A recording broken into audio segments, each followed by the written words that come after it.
نحمده ونصلي على رسوله الكريم اما بعد۔ گزشتہ اپنے سامعین کو وضو کے توڑنے والی چیزوں کے متعلق بتایا جا رہا تھا۔ آج انہی معلومات میں سے ہم بتائیں گے کہ اگر وضو کو توڑنے والی چیزیں ہی بیان کی جائیں گی، مثلا اگر کسی شخص نے زوردار ہنسا، کہکا لگایا اور ساتھ والے کو وہ ہنسی سنائی دی گئی تو اس سے وضو جاتا رہے گا، وضو بھی دوبارہ کرے اور نماز بھی دوبارہ پڑھے۔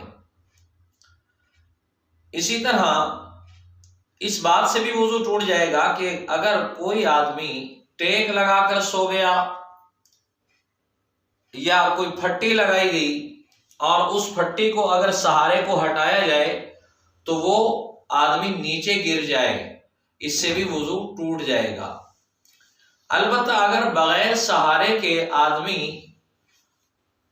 کھڑے کھڑے سو گیا یا رکوع میں تھا وہاں نیند لگ گئی یا سجدے میں تھا وہاں نیند آ گئی، اس سے وضو نہیں ٹوٹے گا، باقی صورتوں میں وضو ٹوٹ جائے گا۔